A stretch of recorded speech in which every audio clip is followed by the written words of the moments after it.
with potentially good news for those suspended from AEW and more. This is Wrestling Hub. My name is John, and you're watching the Wrestling Report for October 19th.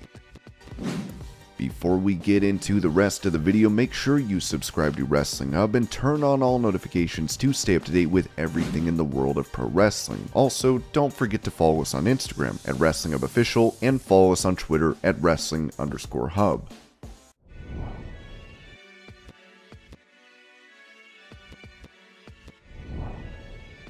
Speaking to Connor Casey of Comic Book, head booker for NXT, Shawn Michaels was asked about his approach to training wrestlers at his personal academy versus the WWE Performance Center. I'll say this, most of the overall coaching aspects lie with Matt Bloom, who is a phenomenal head coach at the Performance Center. The great thing that Hunter set up many years ago is that we cover everything. You've got people from a number of different eras, a number of different styles, and we're continuing to build on that. I think all of us would admit that the business, like every sports or entertainment genre, continues to change and grow, and we have to continue to change and grow with it. I will say that one thing that I know we do have in common, what I do know we do at the Performance Center, and we definitely did at the Shawn Michaels Wrestling Academy, is we don't put anybody in a box. The one thing that we like to do is make it a collaboration between ourselves and the individual talent. That's something that we are obviously implementing in a great success. Obviously, we teach the basics, we teach the fundamentals, but then you're allowed to grow into the style of the superstar you want to become. We don't want to paint you as this of how you just have to stay in that box. We want them to be able to find who they are, experiment, take chances, take risks, and that's what NXT is for.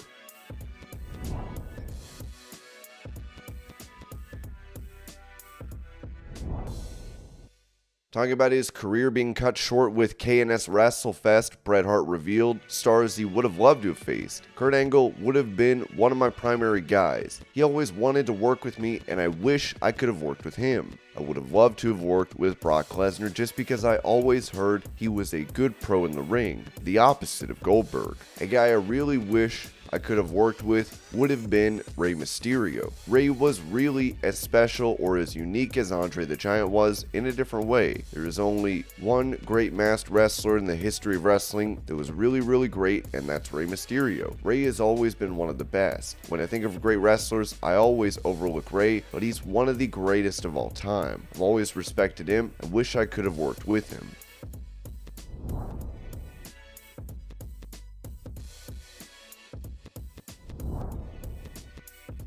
Talking about Bray Wyatt's passionate promo from SmackDown last week, Dutch Mantel had this to say about it on Smack Talk. The Bray Wyatt thing, it remains to be seen how he is going to get over. But let's put ourselves in the spot of creative. What's his first match? Who are they going to work him with? Remember, we talked about how shallow the bench, the WWE roster was. It's just as shallow.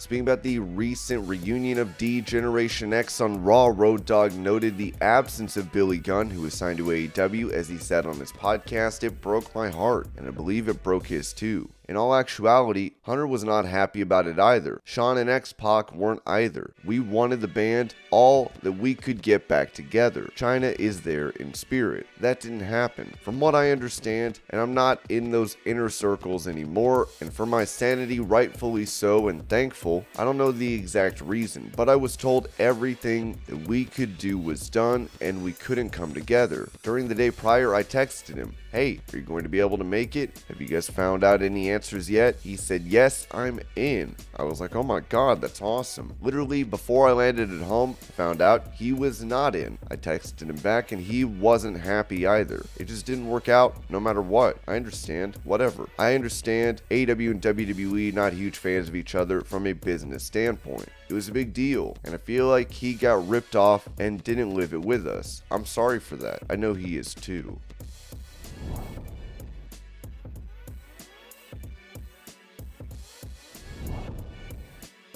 During an interview with NBC Sports Boston, former WWE star Trevor Murdoch recalled an incident overseas where a fan started to harass Randy Orton, which led to a brawl. It's normal routine, at least at that time, at the end of the European tour to go around to the hotel bar and get sloppy drunk until it's time to get on the airplane, and then you pass out on the airplane and you're home. It's a 14-hour flight and you sleep 11 of the 14 hours. It's a short flight. We're all downstairs at the hotel lobby. It's the end of the tour. It's me, Lance Cade, across from me, Arn Anderson to the right of me, and Randy Orton to the left. Randy is the world champion at the time. What no one knows is, 3 days before that, he got hurt so bad that he couldn't even bend over to tie his shoe. They put him in 6-man tags to hide him and protect him so no one knew he was injured. We're all sitting there and talking. A fan comes up to Randy and asks him to sign a piece of paper for him. Randy grabs it, signs it, gives it back, and the guy asks Randy to sign something else. Randy says, "Hey man, I'm with my friends. I signed your paper. Please leave us alone and let us go about our business." This fan turned irate. Instant bipolar disorder, I guess. "Who the hell are you?" starts screaming at Randy. "We paid for your tickets. We're the reason you're so popular," and really being aggressive with him.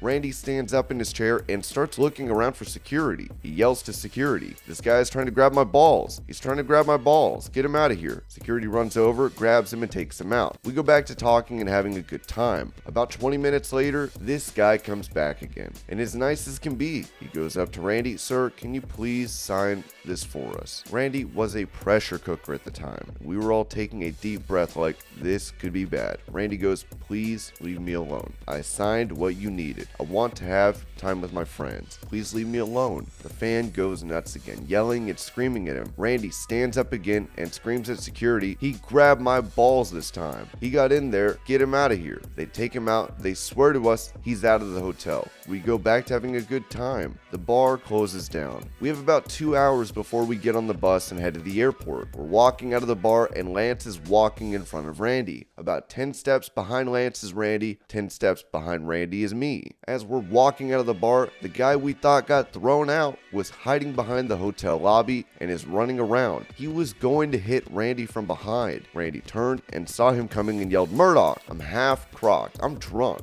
I was inebriated. Really bad. I see him coming, turn around, wham! Just smoke him right in the face. About 30 minutes later, we're in our hotel room, talking about the chain of events, getting our stuff together, and my phone rings. That's never good. I pick up the phone and it's Arn Anderson. He goes, "Trevor." I, like an idiot, tried to pretend I was sleeping. "What's going on, Arn? You got the knucklehead Lance Cade with you." I knew the jig was up. "Yes, sir." "You MFers get down here. You're getting arrested." I go downstairs. The police are down there. They have 3 paddy wagons for us. What we don't know is that the security guard that was supposed to be watching us was talking to a female and should have prevented all of this. He saw the first guy who got punched getting up, and he got up on all fours, and the security guard took a 10-step punt and punted this guy in the face, knocks him clean out. The problem for them was that the security guard was black, and there are still racial issues in Ireland. When they see him do that, they got really aggressive with him, threw him into the paddy wagon, and he had been sitting there the whole time while they were waiting for us. We were World Tag Team Champions at the time. We flew back thinking we were about to get fired. We're World Tag Team Champions. We had just been arrested in a foreign country. We lost our jobs. Once Vince hears about this, we're done. We go to Raw the next day and we're waiting for somebody to talk to us and give us the axe. We're like, if they fire us for this, we're taking the tag belts home. They're going to have to come to our house and get them. This is horseshit. We were looking out for the champ. If the guy had hit Randy from behind, he's already hurt. There's cell phones. All it would have taken was a couple of people snapping pictures. The world champion is down by some stranger. It wouldn't have been good for business. We end up getting aggravated because nobody was talking to us. We tracked Vince down. "Vince, we have to talk to you." We laid it all out to him. This is what happened. This is why we did what we did. These were the repercussions. He sat there for what felt like an eternity, but probably 15 to 20 seconds. He goes, "You know what, boys? It's good for the fans to get their asses kicked every once in a while.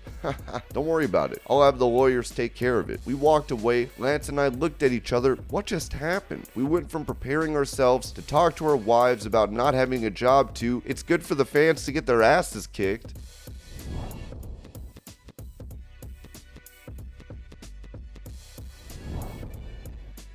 Speaking about a return to WWE with Ryan Satin on Out of Character, Candice Lerae mentioned the moment she knew she'd be coming back. "Johnny, obviously, he took time off to be with me and the baby. We wanted to make sure there was a guarantee we would have time off. His contract expired and he just took the time off. I don't think people give him enough credit for what he really sacrificed and put on hold for me as well. He saw me and was like, she's putting everything on pause. I can do the same. We were there together and I think he was appreciating for his body to have the time off. I want to say about a week or two after I gave birth, we had a not planned C-section, but my body bounced back pretty quickly and I didn't have so many issues after. I was very, very lucky. About 2 or 3 weeks after, I was like, I wonder how soon the doctors will clear me to just get back in the ring and let me roll a little and see if I want to do this again. By my 6-week checkup, I was cleared for any physicality, and by week 8, I was already back in the ring and rolling around to see if I wanted to do it again."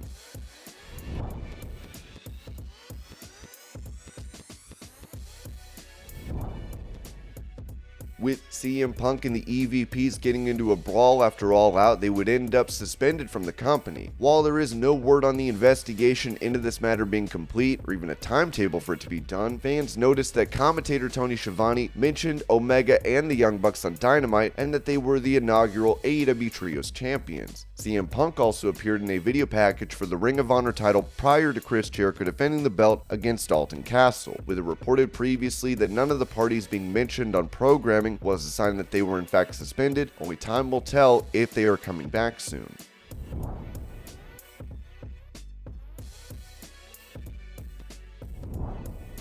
Speaking of the backstage brawl following All Out, CM Punk's friend and AEW producer Ace Steel was involved and apparently bit Kenny Omega during the altercation. Now it's been reported that he's been fired, as Fightful said. Much of the roster has remained quiet since the brawl out situation, whether it be on the record, off the record, or on background. This became even more the case after the Jon Moxley, Bryan Danielson, Chris Jericho-led talent meeting that encouraged talent to keep their dirty laundry in-house. After word emerged of Ace Steel finally being let go, more talent and staff were willing to talk. The unanimous consensus that we've heard from was that the move was expected, and if there weren't constantly pending legal ramifications, this would have been done the week of Brawl Out. By the time the following week's tapings happened, most everyone thought that they were effectively done working with Ace Steel, who actually had to be fined for using coarse language on television just days before. Steel's proximity to CM Punk throughout the situation complicated matters.